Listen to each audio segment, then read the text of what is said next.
Welcome to today's podcast, the ResiBuild Constructive Conversations. Today we're going to be looking at the Red Sea.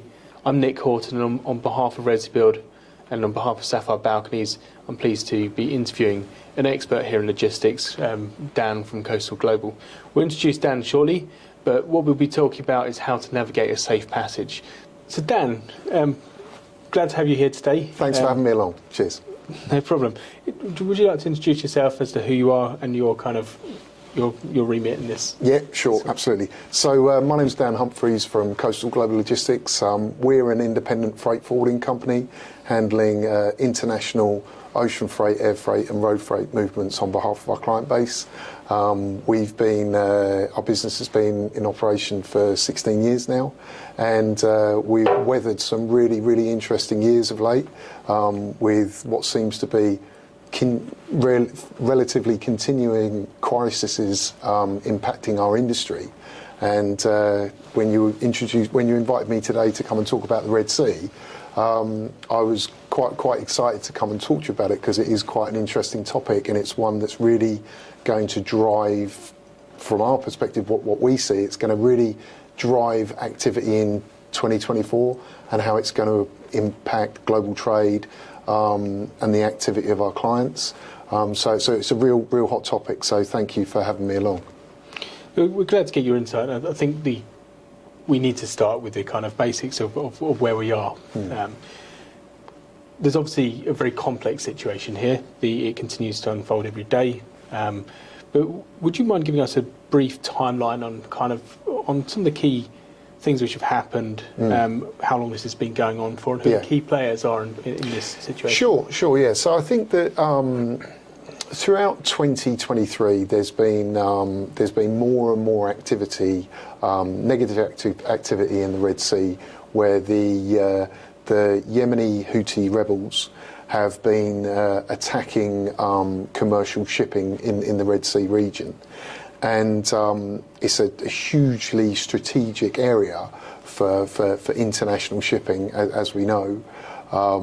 That level of activity and attacks on vessels, essentially, really started to ramp up in the second half of the year, to a point where it really started it was in the media come November and very much into December. And I think that the real crisis point that we can identify is around about the 19th of December, where carriers literally said, I think it was Maersk Line were the first of many to suspend operations in the area. And by suspending operations, that meant that cargo which was coming or going to Asia, instead of transiting via the Red Sea and the Suez Canal shipping corridor, was having to be rerouted via the southern tip of Africa around the Cape of Good Hope, which essentially results in an additional 3,000 nautical miles of transit between Asia and the UK and Europe. So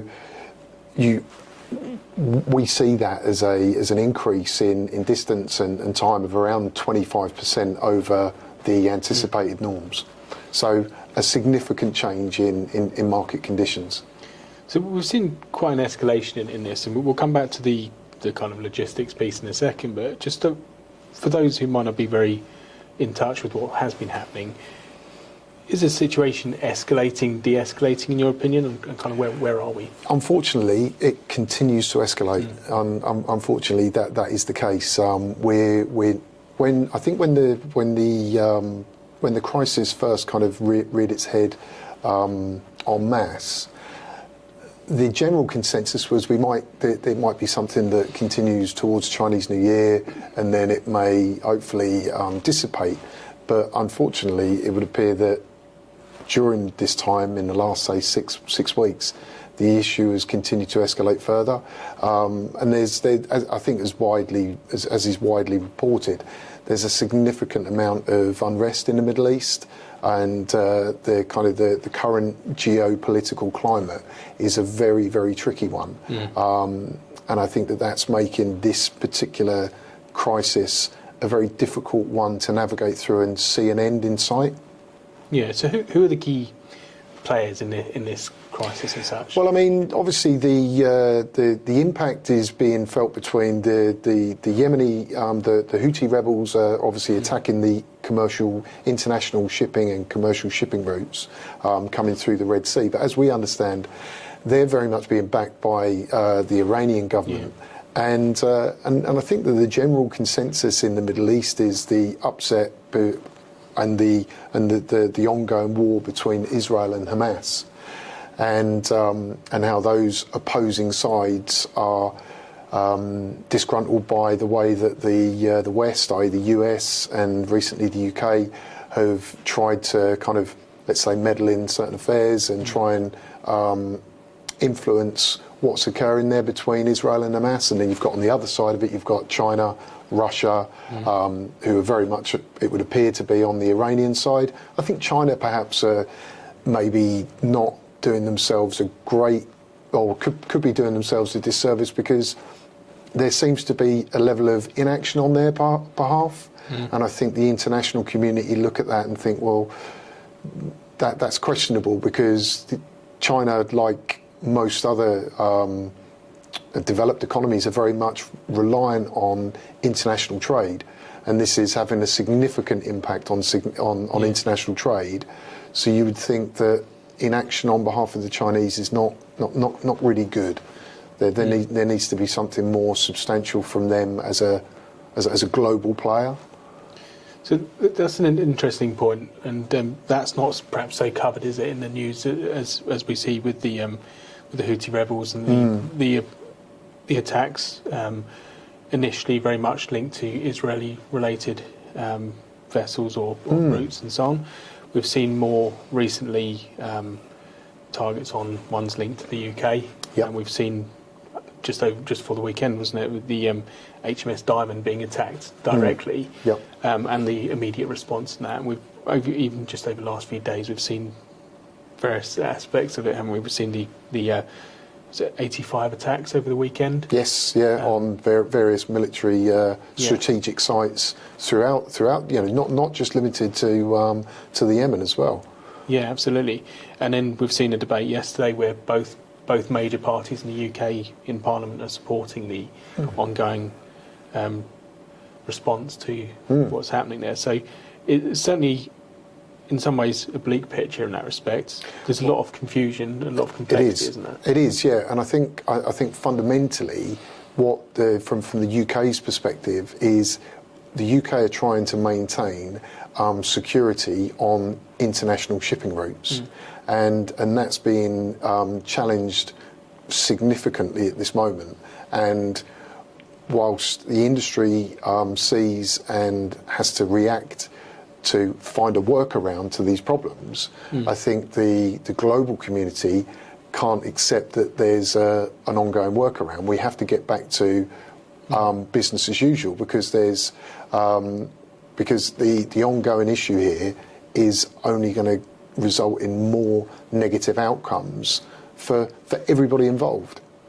So there has to be a solution here. We have to get back to using the traditional shipping routes, and there has to be security for international shipping, because all of the economies are reliant on that, and I think the UK are playing an important part in that. Yeah, absolutely. So before we zoom back into the kind of construction and effects on the construction industry, and just a few things I found when I researched, I'd be interested in your thoughts on this, but I hadn't realised that 30% of the trade of ships going to the east coast of North America were actually going through the Suez Canal. I'd be interested in a bit of a thought on that one, perhaps first, and then we'll touch on the second part of the question, if that's okay. Yeah, sure. I think sorry, you said the Suez Canal. Yes. Yeah. So in short, if we think there's 24 billion tons of cargo which is moving via sea every year. And so if you take 30% of that, that's a significant number. We're talking 7 billion tons of cargo which has to be rerouted in order to avoid that troubled area. The cost implications of that the time implications of that are dramatic. If you then link in what we're seeing at the moment with the problems with the Panama Canal. That was going to be the second part of my question. Yeah, explain absolutely. More about that. That's interesting. Which is why I touched on it at the start of the question, because with the Panama Canal, which is a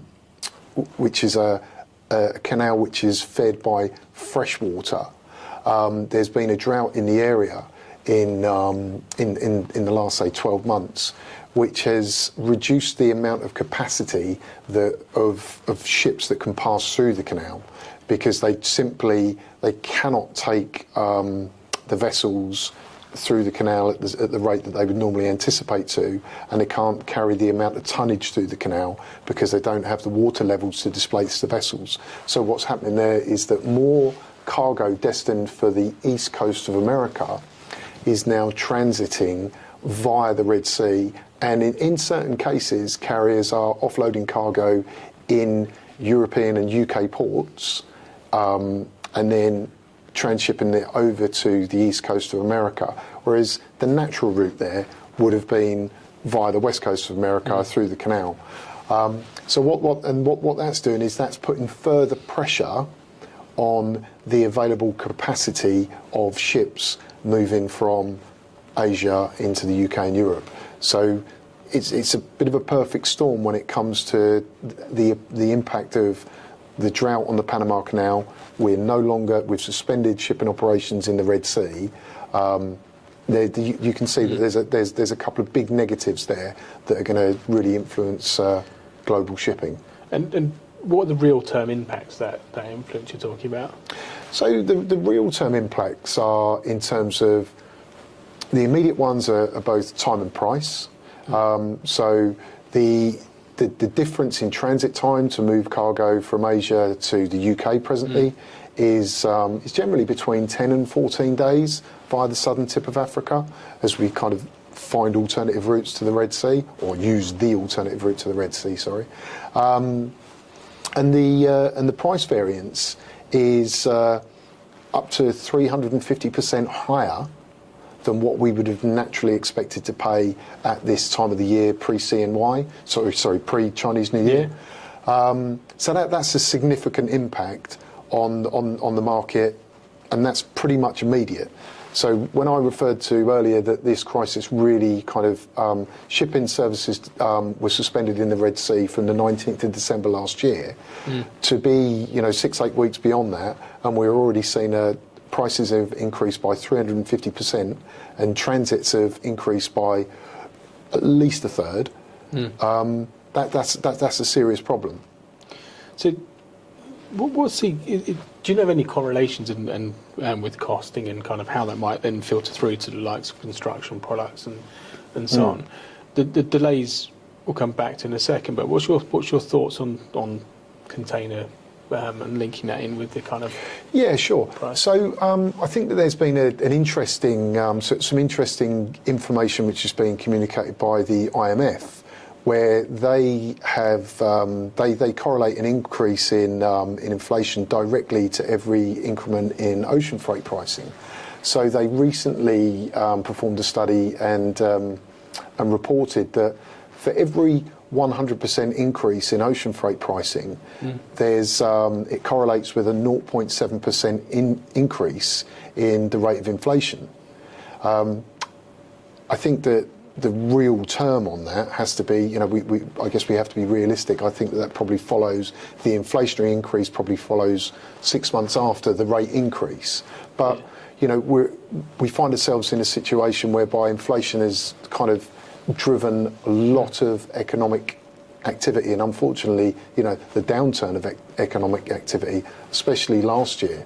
So, moving into 2024, we need to be aware of, important statistics like that, and have our eyes on the future. In that, whilst at the moment it seems like a very much a perhaps perceived as a short-term issue, this is something which is going to really, as I said, it will shape 2024, and it will realise itself in far greater costs come, Q3, Q4, and possibly thereafter.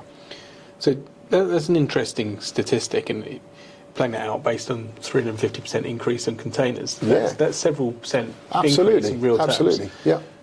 Where the other part of it comes, which we saw in the pandemic and so on, is that when you've then got a shortage, local shortage, stock becomes very, very valuable. Yes. And the price of that goes shooting up far more disproportionate to very much. Yeah. So that's obviously a scenario which we saw played out in the COVID time when we had a massive spike in inflation. Mm-hmm. But talking about kind of planning and scenarios and overcoming this, obviously you've got the container cost, which is one side which needs consideration. But the second part of that is the delay. Yep. Presumably you've got like a 14-day extended window for shipping over. You then got an additional delay Same going again back, on the way back, yep. which won't immediately impact, but you've got that kind of... Yeah, very much. So that's something that's been that we've been talking about internally for quite some time, because you've got the best way to describe it is the effective capacity of the vessels that are moving between Asia and the UK, for example, will be reduced over time by perhaps as high as 30 to 40%. And again, that won't be realised today, but if we consider over a 12-month period that a vessel would potentially make 8 round-trip journeys between the UK and Asia, by extending the transits in the way that the carriers have been forced to, those vessels are now maybe only going to make 5 round-trip journeys, and the carriers, because the economic outlook is not hugely positive, and there's a lot of unknowns. The carriers are more inclined to not put on additional tonnage, not try and introduce new vessels into the service. They're better to actually achieve a higher freight rate and actually carry less containers, because the time it takes to introduce new tonnage into the market is and also remove tonnage can have a significant effect on the price point. And whilst the problem that we're talking about here, whilst we don't see a solution to it personally, I don't see it going away certainly in the next, say, 3 months. And carriers will be looking far beyond that. So they will be deterred from introducing lots and lots of tonnage. They would be more inclined to allow there to be a capacity crisis in order to achieve, in order to ensure that they don't erode their margins, so to speak. So automatically, if you're adding a sort of month onto that, you've got a significant reduction in capacity, basically. Massively. And also, Nick, sorry to interrupt you, but we're moving into the busier times of the year where demand will be far greater in Q2 and Q3 versus what it would be throughout Q1, irrespective of Chinese New Year occurring in Q1. So you're talking more generically in terms of seasonality? Absolutely. The seasonal trends, the higher volumes will move in later on in the year, when the reduction in capacity will be felt far greater than what it is today. Yeah. So in real terms, is that the kind of the post Chinese New Year, getting the freight going again, the run up to Christmas, those kind of key? Those consumer trends really, because obviously Q1's not a particularly hot period for consumers in the UK, but obviously once we get into Q2 and Q3, those purchasing cycles change dramatically, and I think that's where the demand will really pick up, and therefore the lack of availability, the combination of higher freight rates, lack of sort of limits on supply, and also perhaps linking in that Panama Canal scenario that we spoke about, whereby we may be vessels may be sharing some of that UK-Europe volume with higher paying freight going to the east coast of America, there's certainly some challenging conditions coming up, no doubt. So, just not to put words in your mouth, but if we're seeing a crisis really escalate at the moment. Yep. Even if it escalated tomorrow unexpectedly, bang, it stops, it's over. Would still be feeling the impacts and the increases in months to come, not now, is what I'm hearing. Yeah, absolutely. And we wouldn't see an immediate return to the market wouldn't be normalised instantly. And I think the reason for that is because whilst the root cause of the problem is geopolitical, we can't ignore the fact that the people, the ship owners and the carriers that essentially own the market, they're incentivised by profit. Yeah. So they're not incentivised to a normalised market where demand is weak and there's excess supply. Yeah. They are they're actually this disruption is actually works quite well for them. Because essentially the rate at which they're moving containers increases. And also, if you take, for example, moving goods via the southern tip of Africa,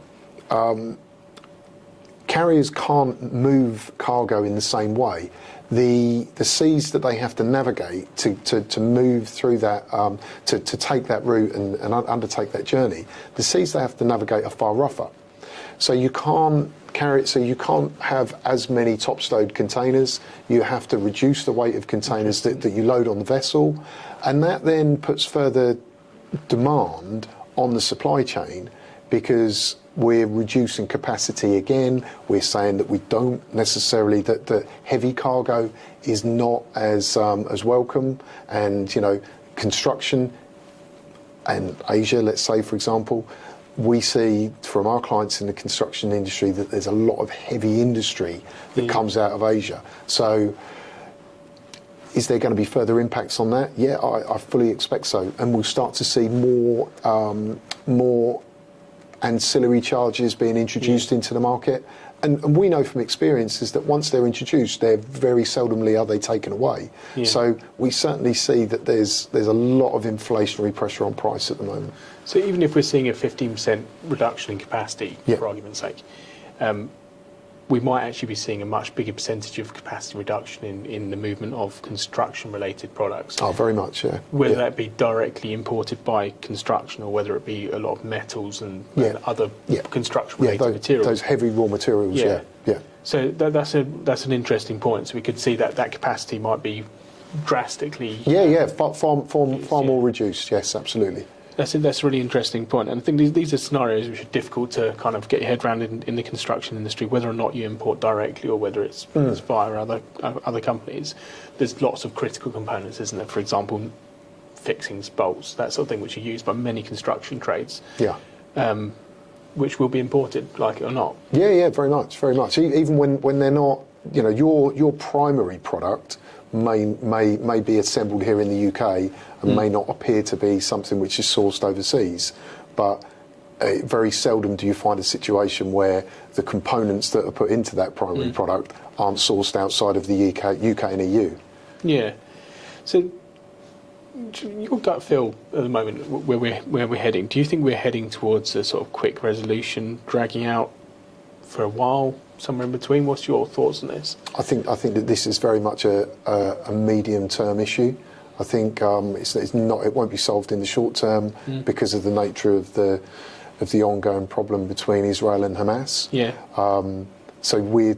And because then the knock-on effects that will be felt, that we spoke about in terms of that inflationary pressure, that will come later in the year. So I think that this is something that really people need to fully understand now, because it has to start to shape decision making now. Otherwise, you run the risk of being negatively impacted by it.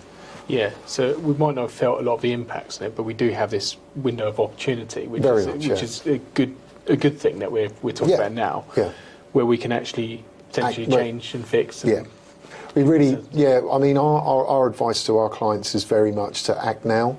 Let's not try and wait for a quick solution. Let's act now, because the negative impact on price and on the timescale of moving product is, at the moment, they're known, so they can be managed. The danger in not acting, and if this situation continues to escalate, the market continues to escalate, becomes a tougher place to do business. The impact on that, let's say, on the construction industry is massive, and the cost implications on the construction industry are massive. You guys are working to very tight project timelines. Heavy penalties linked to missing time.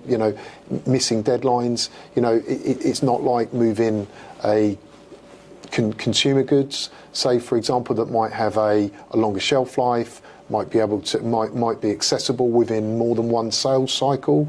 That really isn't the case for the construction industry, and therefore I think it's really important to raise awareness and for people to understand that we really need to act now to make plans and make sure that the adjustments in the supply chain are being made to allow for these changes to the dynamics that we're working with presently.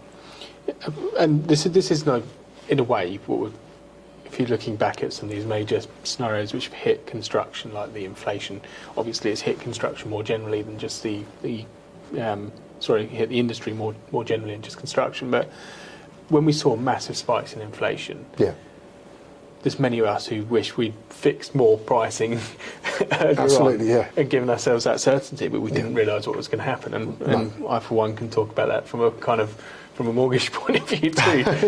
We should fix for a very long period of time. But the reality is that these factors, there's probably very few people who fixed at those early points in those scenarios who regret it now. No. But there's probably lots which celebrated fixing it. Very much. And benefiting from it. Yes. So, clear message, I guess, as a takeaway from certainly from my point of view, and be interested to know your thoughts on this as well, is that really one of the key things which is you've got a window of opportunity, you can take advantage of it now, and certainly the critical components to your build and the critical pieces to your cost puzzle, you can fix now. Yeah, sorry. I think the key here is about managing risk, because if you act now, you know what the risks are today. We know that, yes, it takes longer for goods to arrive. Yes, the price point has changed dramatically, but they're known outcomes, so the risk can be managed. The danger by not taking action is you're not managing your risk, therefore you're not managing the supply chain. And as you rightly pointed out, there is the opportunity to act now. That opportunity, if this situation continues to escalate, becomes more, and the effects become more compounded, heavy industry, for example, the construction industry, doesn't then move over to an alternative mode of transport because of the problem in the Red Sea.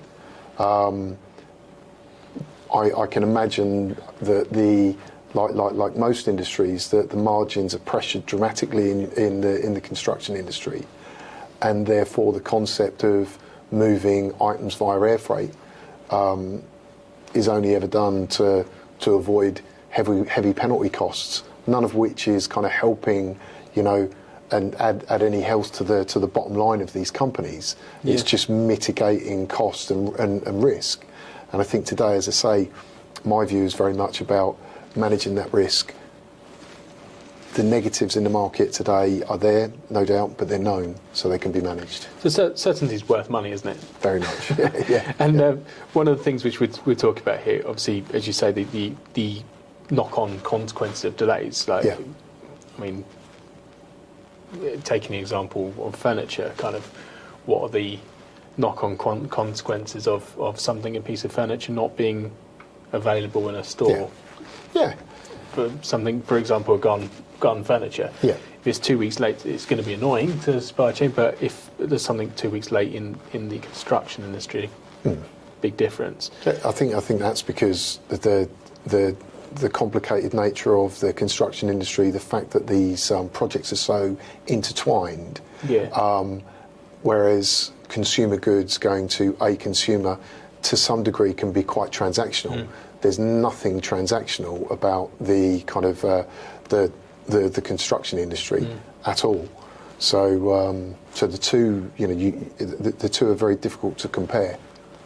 Yeah. So obviously the other complexity, as you refer to, we know construction is very complex and very much building by building in many circumstances. So with that is the inability to switch out stuff in the same way as that if you change the bottom of a chair, if you change the material from one thing to another or the look and feel of it very slightly, it's probably not of consequence to the ability to sell and provide and the end user. Yeah.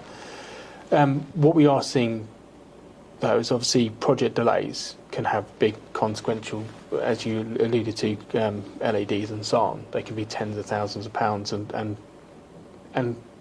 we're a very contractual industry in that respect. So, just talking a bit more about the delays in timeline. Obviously, we've got these critical pieces in there, but that obviously does mean that there's an issue with the financial stability of people within the supply chain if they're fighting over contractual delays, very much cash flow. What's your thoughts on this kind of broader financial implications of this? Yeah, sure. So I think again, it's the time delay on goods, how that pushes out people's cash flow cycle, and like we know of companies in the construction industry that are only actually that draw down monies according to goods actually being available in once they arrive in the UK, and therefore if the cycle, if the goods are not arriving in the UK until far later than what is naturally anticipated, that puts more pressure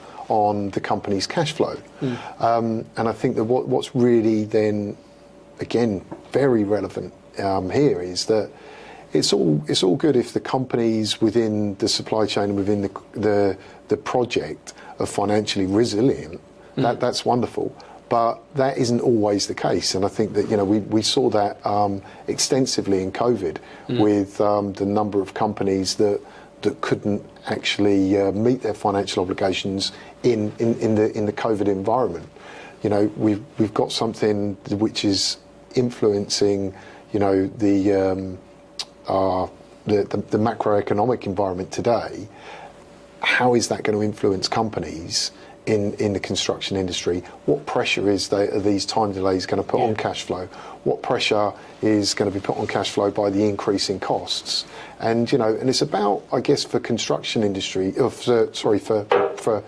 the people that own these projects, it's about understanding if everybody within the supply chain is resilient enough to withstand these challenges, because there certainly are challenges to come. There's no question there.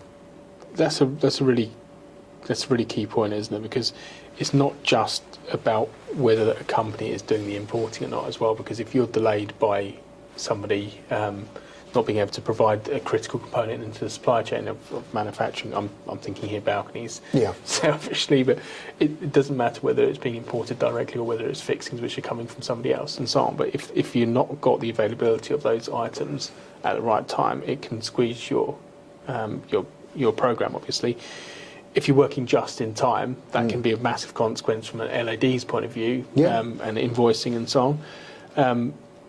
But what about talk us through, for those in construction who may not have anything to do with importing, how much of the importing has to be funded up front when you're dealing with the Far East and so on this? Sure, yeah. So it's quite natural for factories to expect a 30% deposit to be presented before the orders at the point the order's placed, and then the remainder of the funds are then paid at the point the goods are actually shipped. And that can be kind of the lines can be a little bit blurred on there. Sometimes it's once it's shipped on board, the responsibility is to pay the remainder, or prior to the goods arriving at destination, the factory will withhold title to the goods before they release the cargo, pending final payment. So very often, companies that are purchasing goods from outside from factories in Asia are having to make significant down payments in order to in order to place the order in the first instance. So there's already pressure there on their cash flow and on the cycle of payments. So just playing out a scenario, from your experience working with construction products and importing construction-related products or products, materials which might end up in construction. Sure.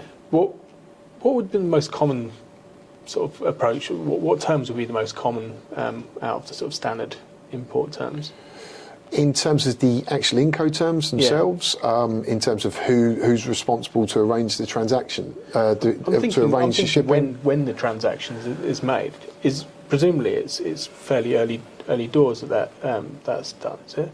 So you've got your 30% deposit, and then when would the next sort of just when would the next payment be required to be made? Yeah.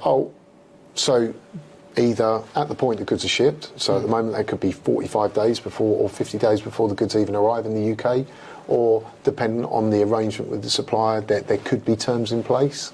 But either way, all of these goods are having to be funded well in advance before they're introduced into the supply chain by the construction companies in the UK. That's for certain. So the longer that the goods are in transit can create a secondary problem, which is the factories, for example.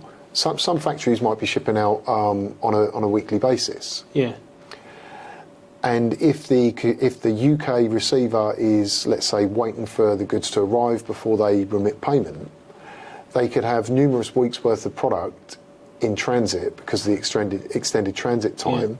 That would actually mean that they're having to finance the value of far more product than what they normally would do. Yeah. If the transit times were longer.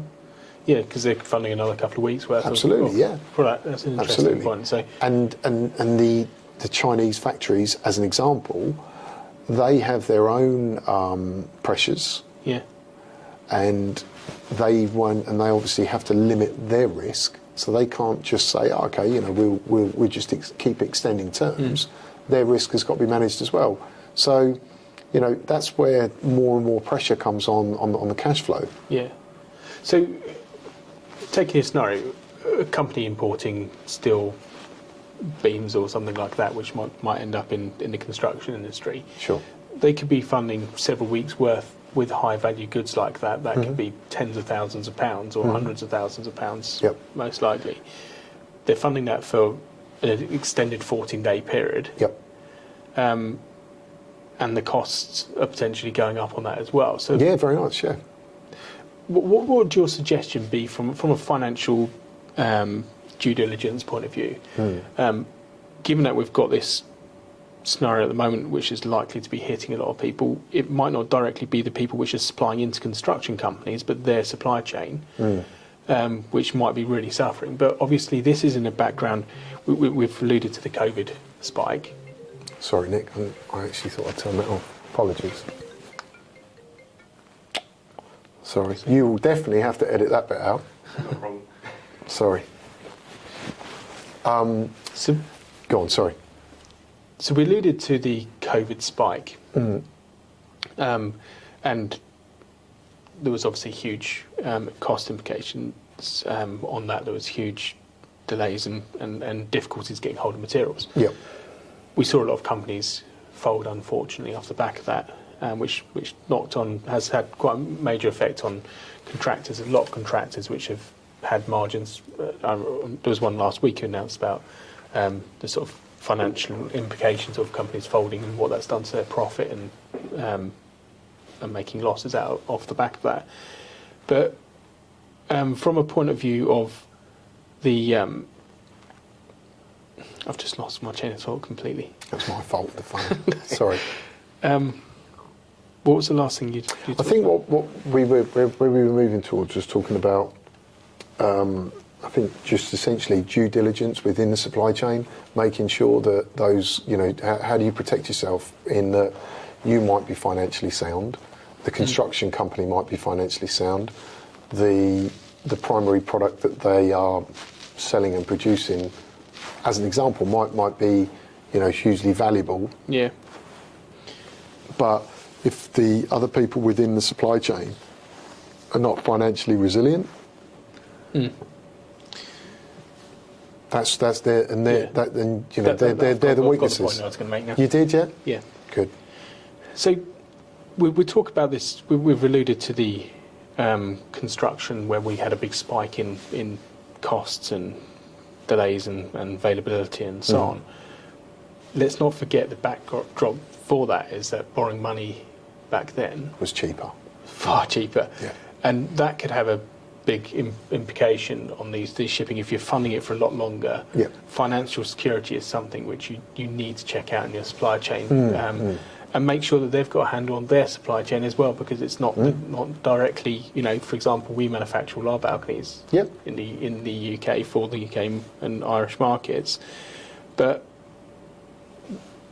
doesn't mean that we're not dependent on products further down the line. And it might not be that those people are out of stock of components and so on right now, but as we were talking about earlier, the effects of this crisis are likely to be more heavily felt further Yeah. on. And do you think people should be worried if they're looking at their supply chain and the supply chain going, it's okay, we've got stock? Well, I think that anybody that's reliant on critical items coming into their business from a third party, if they have penalties linked to specific timescales and they're reliant on third parties introducing certain components into their supply chain, then it makes sense to do some additional due diligence to make sure that they're not just so that they understand their risk and understand what the impact to their supply chain is going to be if one of their suppliers within the chain doesn't meet their obligations, either due to time constraints, inability to meet their financial obligations, or so these things all have to be considered as we kind of move into these uncertain times. So one more question on this is kind of, if you're looking at it as a bit of a sceptical point of view, kind of, can't we use other things? You alluded to air freight, for example. We've talked about heavy goods. My understanding of air freight as well, but this might be incorrect, but you pay per kg. Per kilo, yeah.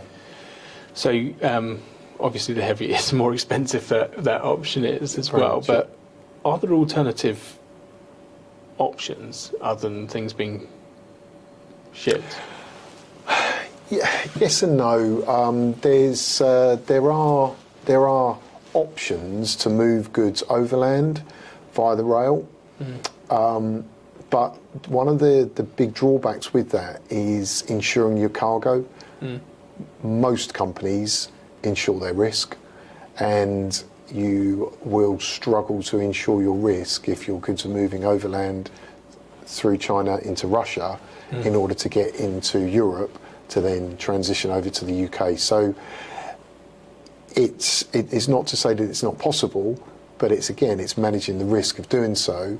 If you've got, for example, £50,000 worth of product in a 40-foot container, are you happy for that to take the risk in moving that from A to B overland at an increased cost in terms of transport cost to move overland, and secondly, having to mitigate your insurance cover, or do without insurance cover, which then puts all of the risk on your business, in essence, to achieve a time saving. And how much time saving would it be? It's hard to say because the services are very inconsistent, and they're not what we would refer to. It's not a well-trodden route. It's not a product that has a huge amount of consistency. So it's very, very difficult to say. So, with the background of everything we've been talking about and so on, what would you suggest from a construction point of view? If you're a construction manager in the construction industry, looking at your kind of packages you need to place or whatever, what would you be recommending to those kind of people as to what they should be considering in their long-term planning at the moment? Yeah, just be proactive. Just don't wait for this situation to solve itself. be proactive, take action, consider the other aspects of your supply chain beyond your product alone. Think about who else is involved in your supply chain, who as a business you're reliant on in order to make your product. And are those companies, do they have the same risks that you bear? How are they managing those risks? If you've got financial penalties linked to the performance of your product that links into the performance of theirs, where are your risks? And by being proactive and making sure that you ship goods at the earliest opportunity to mitigate the time delays, accept that the impact on pricing which has occurred is unlikely to dissipate in the short term. By accepting these factors and proactively managing that within your business is the best course of action that you can take right now. So that's a really good summary of kind of the benefits of doing it. What's the risks of not doing it? Because if you're taking a very sceptical view of this, you could say, well, okay, fine, but what happens if it does de-escalate? Yeah. Well, I think even if it were to de-escalate, it won't remedy itself very, very quickly, because the stakeholders and I refer specifically to the vessel owners and the carriers, they're not incentivised to normalise the market. Yeah. So it's highly unlikely that the price would just drop back to where it might have been in November. Let's say November of 23. That's highly unlikely, and I think that if you were being sceptical, you could hope that would be an outcome. But it's highly unlikely that would be the case, given everything that we know and given the information that's available to us right now. So again, and that's why the advice that we're giving our clients is very much to act now and be proactive and manage your risk, because we don't see the market exploding in the way that it did, where freight rates were up at like $20,000. We don't see that occurring again, but we do see that there's a significant problem occurring in the Middle East. It's a very complex problem. As I say, the stakeholders, the carriers they're affected by it, and to some degree are not incentivised to see an immediate resolution, because the price points they achieve to move cargo from A to B in the current climate are greater than what they were before the problem was there. And presumably, insurers are obviously very much driven by risk exposure. Oh, very much, yeah.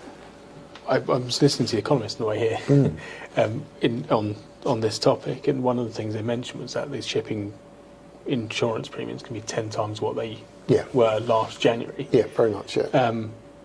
Which is significant. Presumably, even if it went away tomorrow, those insurers aren't going to be going, okay, fine, we'll reduce back to normalised levels. Well, again, but you're absolutely right, Nick. That's just a factor that stops the market normalising to, let's say, where we were in November 23, because there will still be a risk associated to moving via the Red Sea, and there'll be a multiple link to that.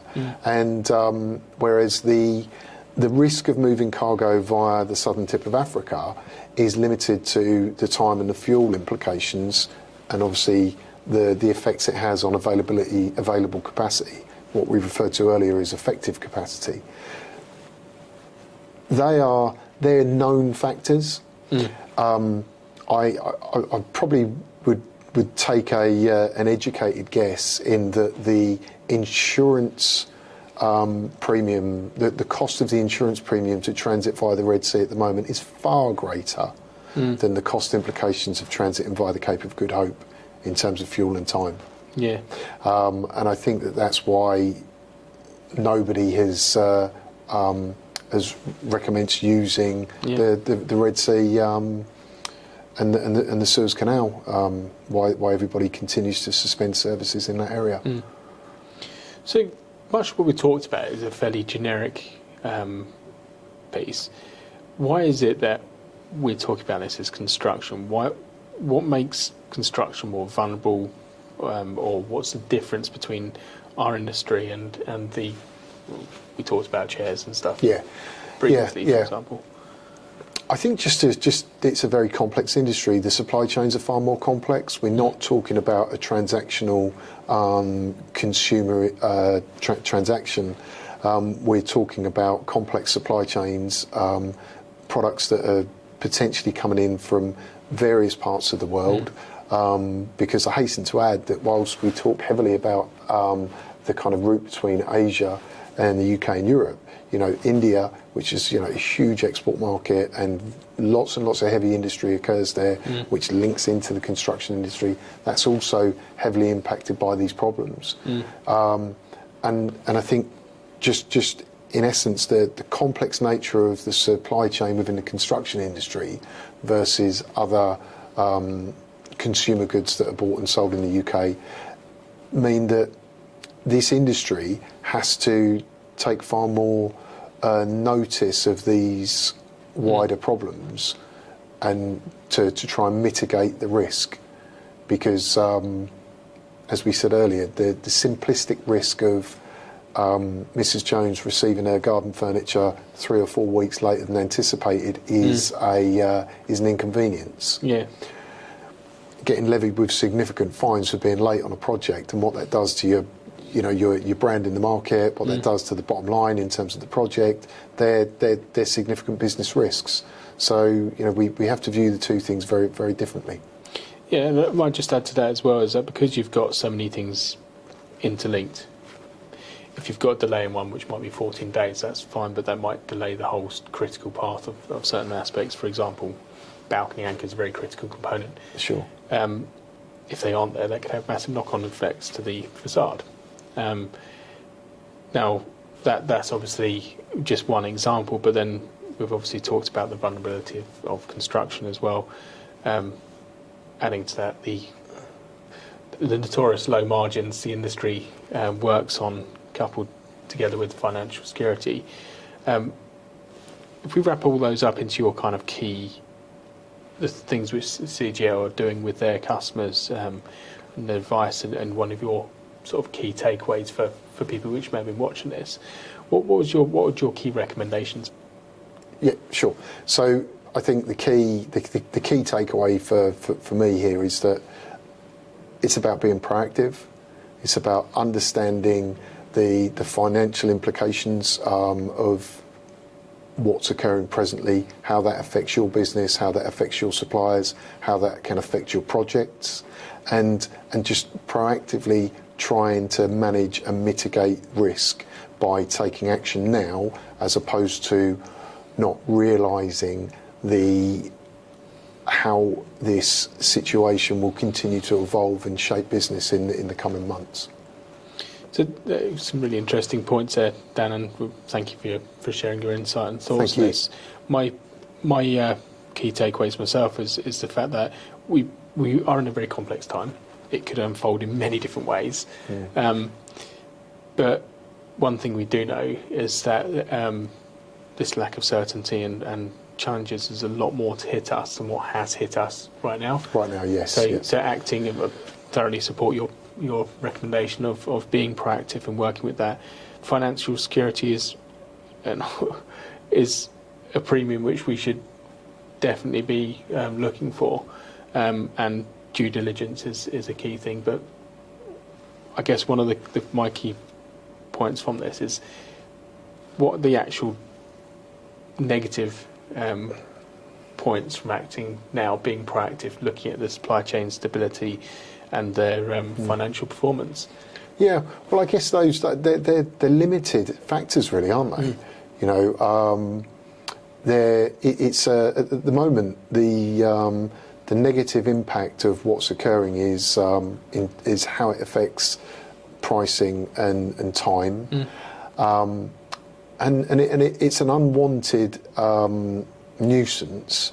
But if we don't act and evaluate and start to try and understand what the knock-on effect of this could be, the risk is far greater. So really, it's about, let's not try and treat it as a nuisance. Let's just invest the time and the energy now to say to ourselves, right, okay, this is happening, this is real. what can we do to understand and manage and mitigate risk here? Let's take the necessary action to do so, and then at least we know that we're not walking into uncharted territory, because none of us know how long this situation will continue to be a factor. We don't know where it may or may not escalate to. Therefore, by not taking action and evaluating the risk and understanding the impact, we're not really taking control of our business and our destiny. Absolutely. So again, thank you, Dan, for your time. We'd certainly like to recommend to all the audience and reiterate the points you just talked about, that the cost of not acting, in our opinion, is far greater than the cost of acting. But there's a potential window of opportunity to take advantage of. Our recommendation is make that step and be proactive. Very much. You might find out more about your supply chain than you ever knew before as well. So yeah. Thank you, Dan. Thank you for all those who have joined us, and goodbye from us. Thank you. Cheers.